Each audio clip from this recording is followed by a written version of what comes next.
Now, in continuation to my previous class on feasible direction methodology, Zaudensic feasible direction methodology, today I will tell you more on that and I will do the example on that part.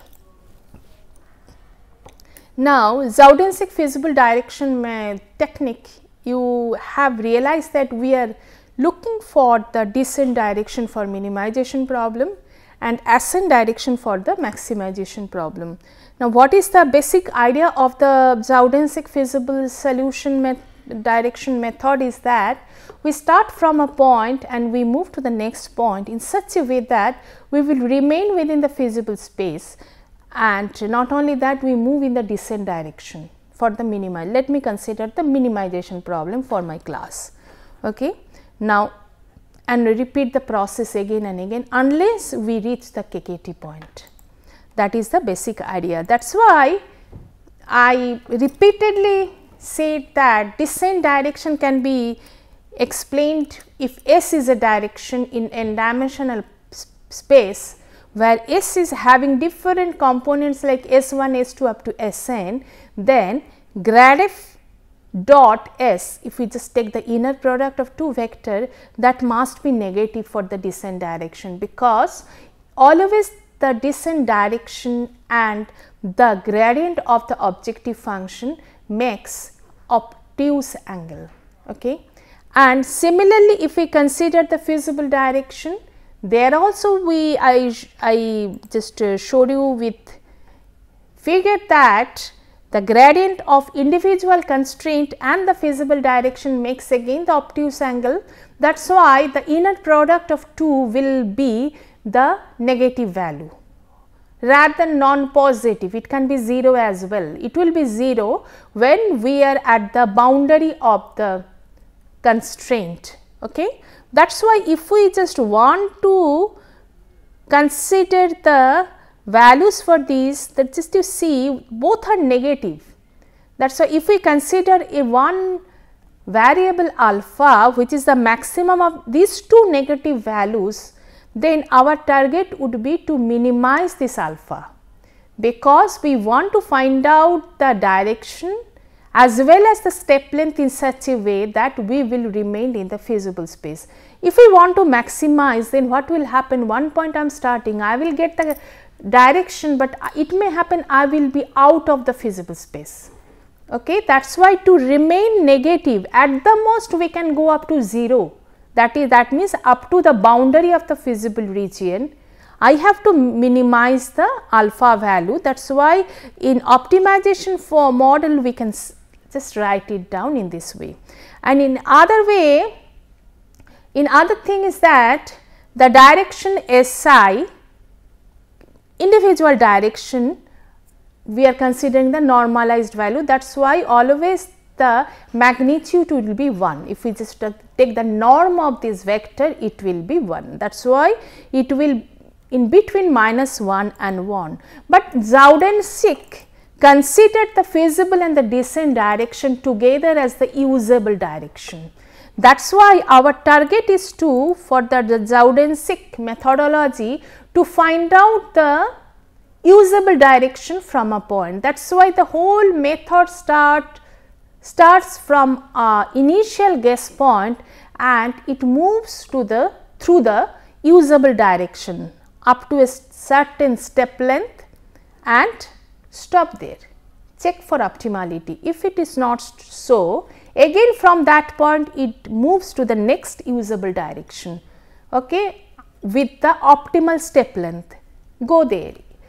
If it gets the optimal solution, fine, otherwise repeat the process again and again. It has been seen that if we apply different technique, this is the one of the direct method. In the direct method, we are using the differential calculus here, because you see we are considering the gradient of the function, because we are considering the function is continuous in nature, gradient of objective, gradient of constraint, we are using those. There are different other methodologies as well, projection method, these are there, but we have seen with minimum number of steps very quickly we can get the convergence. That is why this Zaudensic feasible direction method is very popular method in nonlinear programming problem. Now, the previous optimization model, if we consider, as you know, this is a linear programming problem. Let me just elaborate this thing with two variable case, where we are having the function f, which is having two variable x1, x2, and function g, two variable x1, x2 less than is equal to 0, minimization subject to. Okay. Now, we are looking for the direction S1, S2. As I said that grad f at a point x, x is my starting point, t dot s must be less than is equal to 0. Grad f, grad g at a point x must be less than is equal. This is the usable direction. From here, we are getting the optimization model by considering alpha is equal to max of grad fx dot s and grad of gx dot s. We get grad of fx less than alpha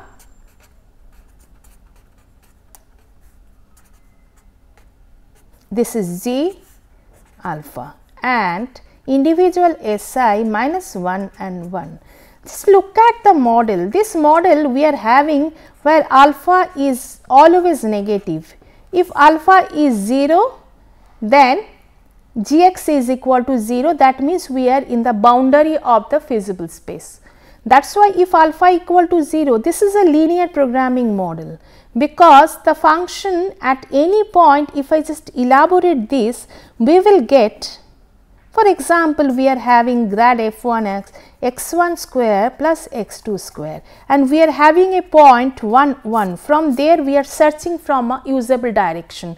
Then the first equation will become 2x2 x1 at point 1 1, it is 2, and grad of the another one 2x2 at point 1, it is 2 s1 s2 less than is equal to alpha.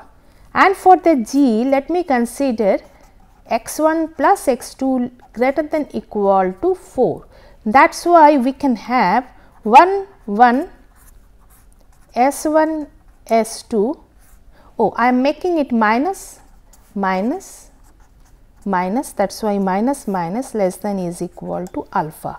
Okay. Just you see, we can consider s1 plus 2s1 plus s2 is less than equal to alpha, minus s1 minus s2 less than is equal to alpha, alpha negative. This is a simple linear programming problem. Okay. But linear programming simplest algorithm will not allow you to have the alpha as negative. That is why we are considering one variable as beta, beta is equal to minus alpha. Then once we consider that, just you look at the model, we can see minimization of minus beta where beta is positive. Just we will place minus alpha is equal to beta, and we will consider one theta, that is the push factor. I told you that theta is nothing but the angle of the descent feasible direct cone. Okay. And this angle we want to make to 0. Theta is always positive, that I showed you with the example. Theta is always positive, but at the optimal point theta is equal to 0.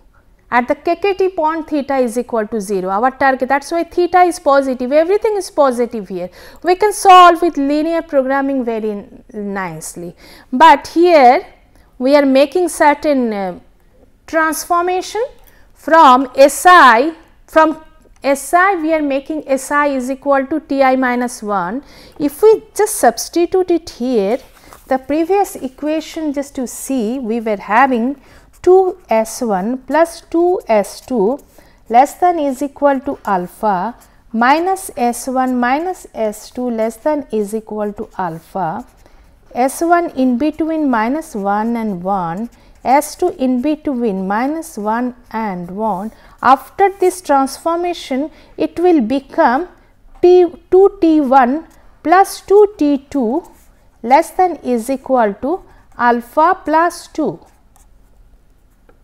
minus t1 minus t2 less than is equal to, it will become alpha t1 minus 1 plus 1 minus 1. Okay.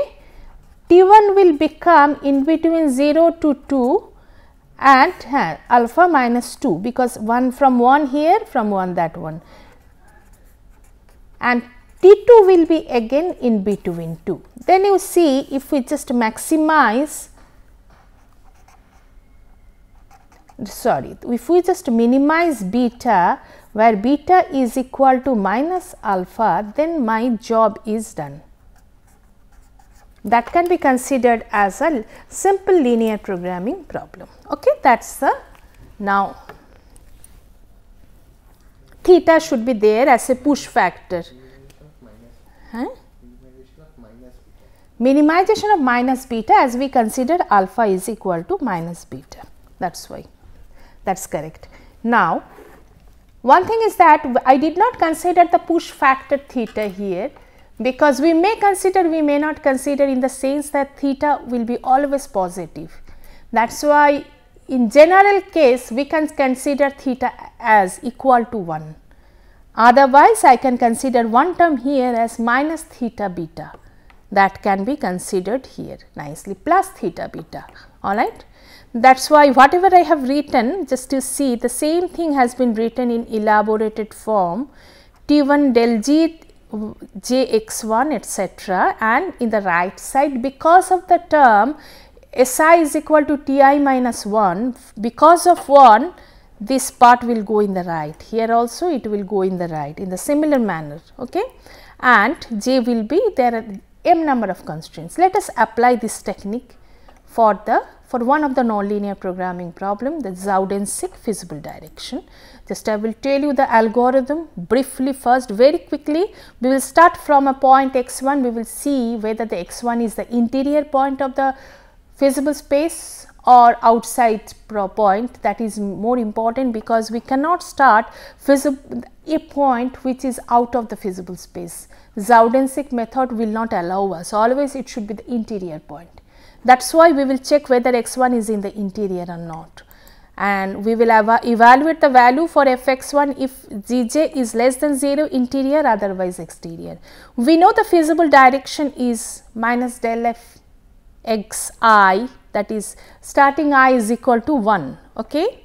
And we will get Si, we will normalize Si, that means we will make we will divide with the this is a vector, we will divide the vector with the magnitude, we will get the normalized vector, the norm of that vector will be 1. Okay, we will get that, and we will see that at least one of the constraints which should satisfy with that point with equality. That means that point must be at least on the boundary of the one of the constraint. That is necessity of this method. Then we very quickly we will get the optimal solution. If we see that at least one of this on the boundary, then we will go to the next step. Otherwise, what we will do, we will make it on one of the constraint set. How really we can do it? We know Si, we do not know lambda I, that is the step length. We will make the step length in such a way that we will be at least one of the boundary of the constraint, that we can do it, we can calculate it. I will show you in the next. Okay. We have to make that point at least one of the constraint boundary. Then we will go to step 3. In the step 3, we will find out the usable direction and we will find out beta. What is our beta? Beta is equal to minus alpha. We are trying to get alpha is equal to 0, as I said. That is why if beta is 0, we can stop our iteration. Instead of 0, if beta is a very small value where epsilon is any pre-assigned value given to us, then we can stop our iteration. Otherwise, we will move to the next. We will proceed further and further. and we will find out the step length, suitable step length that you know with the optimal step length. We will proceed, we will check for optimality and repeat the process, but I will show you entire thing with this example how really we are doing it. Just look at this, we are starting from the point x1. That is why if we consider grad of f, we are getting 2 x1 minus 4, 2 x2 minus 4. Grad of g 1, 2. Alright. Now my point is given as x1 is given as 0, 0. If we consider this, we see that grad f value is coming as minus 4, minus 4. That is why we can say S is the direction which is 4, 4, because that is minus of grad f 4, 4. But I want to make S in between 0 and 1, so that the modulus is 1. That is why I will just make it as 1, 1. There is no harm to it. Okay. We are not really, I said that we are not really interested for the magnitude of x, we are interested for the direction of s vector. Alright. That is why I can say s is equal to 1, 1. That is why if I want to move from x1 to x2, how we can write? X2 is equal to x1 plus lambda 1, let me write down s1, where s1 is my 0, 0 plus lambda 1, 1, 1, we can write it. Alright. That is why my point is this one, but we do not know what is lambda 1, that is another problem for us. We do not know what should be the step length. If I just see the point 0, 0, our constraint has been given g is equal to x1 plus 2 x2 minus 4 less than is equal to 0. That is why 0, 0 point is the interior point. Okay. Now, what is the necessity? Our necessity is that in the next we will reach to the one of the boundary of the constraint. Here in this problem we are having only one constraint. We know the direction, but we do not know the step length. With the usual process, let us find out the step length for it. How really we can find out? We will find out in this way that in the next grad of f at x2 must be 0. Okay. Because we are finding out the minimum lambda, minimum step length, so that in the next first order derivative is 0, second order derivative is positive. Alright. If we just find out grad f, function of x2 at the point function of x2, then we will get the function as lambda square plus lambda square 2 lambda square minus 4 lambda minus 4 lambda plus 8, otherwise 2 into lambda square minus 4 lambda plus 4, otherwise 2 into lambda minus 2 whole square. What we see that at lambda is equal to 2, we are getting the minimum value of f. If lambda is equal to 2, we can check this, whether we are getting the minimum by going to the next order derivative, that also we can check. But if we consider lambda is equal to 2, then my x2 will be is equal to 2, 2. If x2 is 2, 2, just we see whether g is being satisfied or not. G at x2, the value is coming as 2 plus 4 minus 4, it is not less than 0. That is why if I move to this point, the problem is that I will be out of the feasible space. I do not want it. What do I want?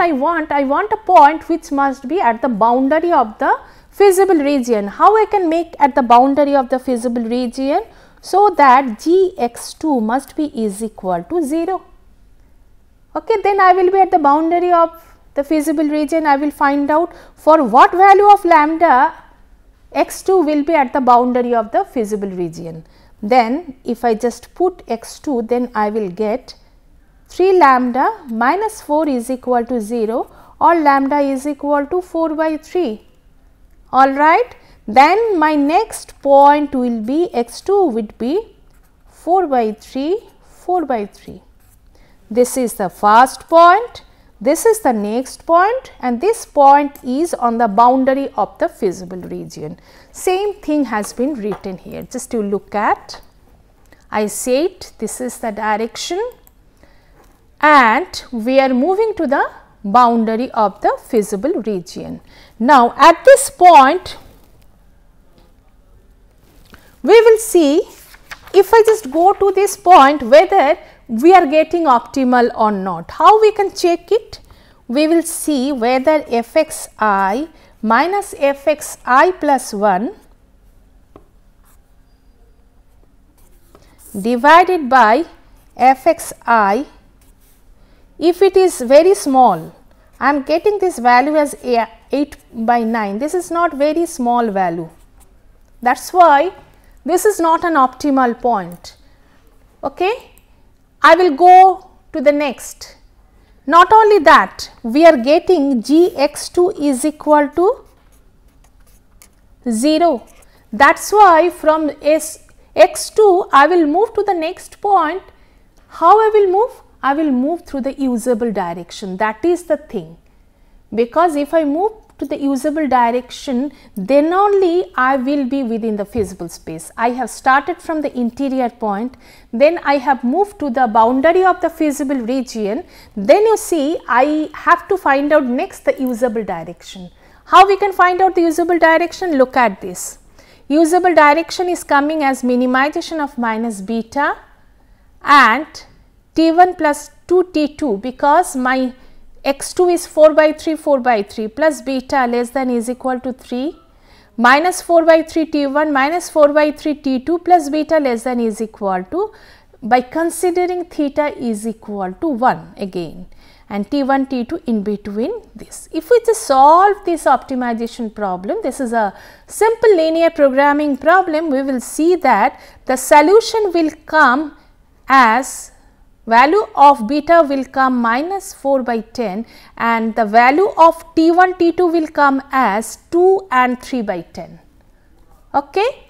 So that we will get the value for s from here. Clear? Now, what is the value for beta? Beta is 0.4. 0.4, is it a small value? Not really. We are looking for a small value of beta, because beta is equal to minus alpha. Though it is at the boundary, x2 at the boundary, still it is not the optimal solution. Okay? That is why we have to move to the next. How we can move? I will go to x3. I will find out x2 plus lambda 2 s2, where x2 is 4 by 3 plus lambda 2 s2 is this one. And from here again we can find out lambda 2 with the optimal condition that fx3 we will just consider at what point this is minimum, first order derivative is 0. Okay? We will find out this way, and ultimately we will get the value for x3, this one. In this way I will move around the feasible space and ultimately we will get the optimal solution like this. Okay?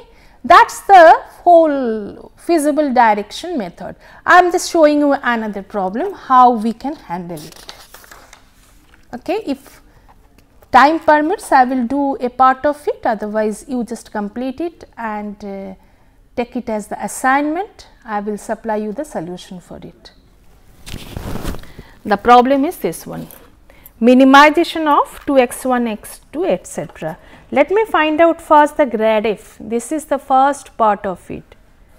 Grad f is equal to 2x1 minus 2x2 and it is 4x1 minus 2x2 and the next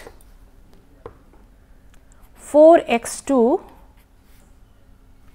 minus 4, 4x2 minus 2x1 minus 6.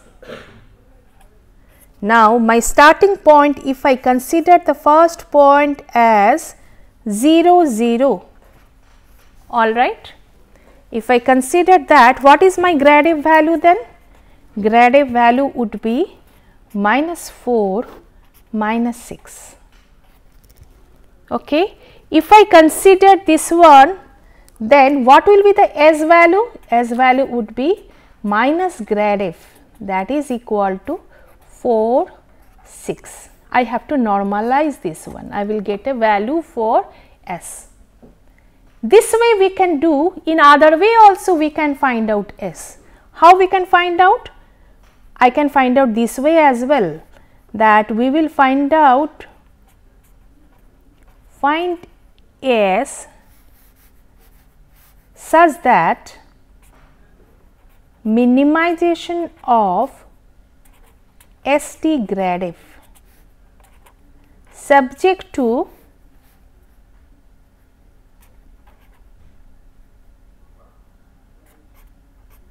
minus S1 would be minus 1 and 1, S2 would be minus 1 and 1 at point x1. That is also another way we can do. We can find out the direction, find S. Then we will get the optimal problem from here, minimization of minus 4 S1 minus 6 S2 subject to S1 minus 1 1 S2 minus 1 1. We can get it, and from here we will get the value for S as 1 1, optimal solution. Now, you may ask that this is the linear programming problem, negative value is not allowed, that is why you can transform it from S1 to T1 as T1 is equal to S1 plus 1. That way you can solve this linear programming problem, you will get the value for T1 T2. From there you can calculate S1 S2. This is other way we can do it. Our target is to move to the next. That is why from x1 I will move to x2. How I will move to x2? I will move to x2 as x1 plus lambda 1 S1, this is my S1 0 0 plus lambda 1 1 1. Okay. I want to remain within the feasible space. My constraints are x1 plus x2 less than is equal to 2, x1 plus 5 x2 less than is equal to 5. If we consider, this is Z1, this is Z2. If I want to remain in G1, then you see I have to take the value for lambda 1 as 1.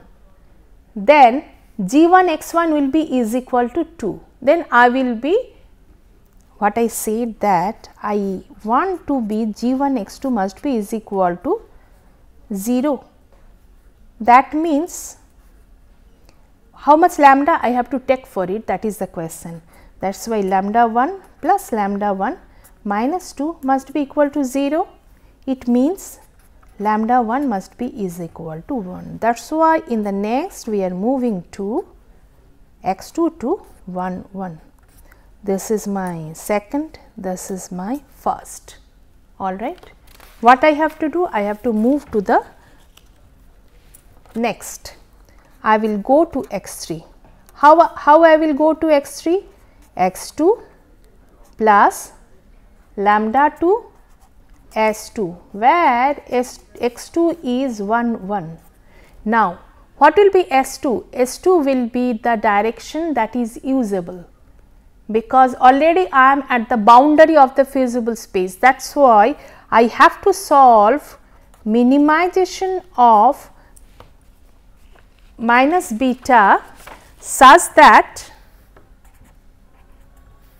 I have to just do the calculations such that grad f t S2 must be less than is equal to alpha at x2, grad g 1 x2 must be less than is equal to alpha, grad of g2 at x2 must be less than is equal to alpha. and SI must be in between -1 and 1, and the everything you do, you will get the value for T1 and T2 and do the calculations further. Ultimately, you will get the optimal solution as